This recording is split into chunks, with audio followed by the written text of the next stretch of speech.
अनिल देशमुख मामले पर कल संसद में अमरावती सांसद नवनीत राणा ने शिवसेना को घेरा था और नवनीत राणा का आरोप है कि इसके बाद शिवसेना सांसद अरविंद सावंत ने उन्हें संसद की लॉबी में देख लेने की धमकी दी थी। उनसे खास बातचीत की हमारे संवाददाता मोहित राज दुबे ने। क्या कुछ उन्होंने कहा इस बातचीत में, सुनिए आप भी। शिवसेना के सांसद अरविंद सावंत ने नवनीत राणा जी को धमकी दी है, इनका ये कहना है। इन्होंने चिट्ठी भी स्पीकर को लिख दी है। खास बातचीत इनसे हम करते हैं। क्या धमकी दी इन्होंने, क्या कहा पार्लियामेंट के भीतर? जब हम पार्लियामेंट में बात कर रहे हैं और पार्लियामेंट में जब हम सब्जेक्ट उठा रहे हैं और उसी दौरान जो महाराष्ट्र में बहुत दिन से घड़ामुड़ी चल रही है, ये सब विषयों पर मैं सदन में बात कर रही हूँ। सदन में चर्चा होने के बाद एग्रेसिव में थी बिकॉज मैंने सवाल उठाया और इंक्वायरी की मांग की। अरविंद सावंत ने पार्लियामेंट के भीतर आपसे क्या कहा? जब आप पार्लियामेंट के भीतर से परिसर में निकल के आई तो क्या अरविंद सावंत कहाँ मिले आपको और क्या बोला उन्होंने? जैसे ही मैंने मेरा पार्लियामेंट में मेरे हाउस में अपने विषय कंप्लीट करके हम बैठ गए।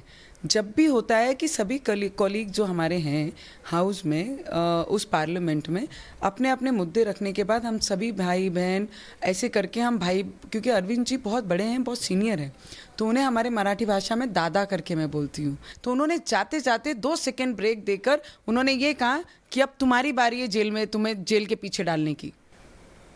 जब उन्होंने कहा तो मैं 2 सेकंड के लिए ब्लैंक हो गई कि ये एक्सपेक्टेड नहीं है।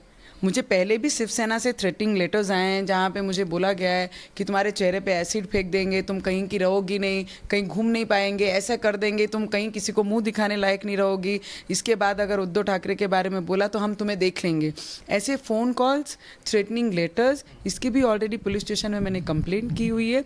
उसके बाद जब आज ऐसा हाउस में होता है, जब मैं ब्लैंक हो जाती हूँ, अरविंद सावंत जी ने जब मुझे ऐसा बोल के पास होते हैं तो मैं पीछे टर्न करती हूँ। एग्जैक्ट मेरे पीछे मेरे कॉलीग बैठे होते हैं। उनको मैं पूछती हूँ, आपने कुछ सुना? Did you here that? आपने कुछ सुना क्या? तो उन्होंने मुझे बोला, यस नवनीत, मैंने सुना। उन्होंने कहा कि तुम्हें जेल के पीछे डालेंगे करके, जेल में डालेंगे। जब ये बोला उन्होंने तब मुझे तब रियलाइज हुआ कि सच में वो ऐसा बोल के निकल गए। इसको चिट्ठी लिखी अभी तक आपने? किससे किससे बात हुई? मैंने आज बिरला साहब को चिट्ठी लिखी है और आने वाले समय में मैं पुलिस स्टेशन में भी इसकी कंप्लेंट दर्ज करूंगी। दर्ज करवाएंगी आप? 100% मैं FIR करूंगी। दिल्ली में कराऊंगी, क्योंकि जब जो इंसिडेंट जहाँ पर होता है वहाँ पे ही इंसिडेंट की FIR होती है। वहाँ पर कुछ भी कर लो तो कुछ होना नहीं है। बड़े बड़े प्रकरण ऐसे ही उलझ के रह गए हैं जिसके ऊपर कोई सोल्यूशन नहीं है, तो वहाँ पर हम जैसे लोगों की सुनवाई नहीं होगी। इनकार कर दिया ना उन्होंने, कहा कि मेरी मंशा ऐसी थी नहीं, मैंने तो ये बात धमकी दी नहीं आपको। ओम बिरला जी जब मुझे इसके स्पष्टीकरण के लिए बुलाएंगे, हाउस में जब बुलाया जाएगा और मैं इसका स्पष्टीकरण डर गया इसका मतलब आपसे? मुझे नहीं पता, सच्चाई से डर सभी को लगता है। इस लड़ाई को आगे जारी रखेंगी नवनीत राणा। इनका कहना है कि FIR दर्ज कराऊंगी दिल्ली पुलिस के सामने। वीडियो जर्नलिस्ट मनोज के साथ मोहित राज दुबे, न्यूज़ नेशन दिल्ली।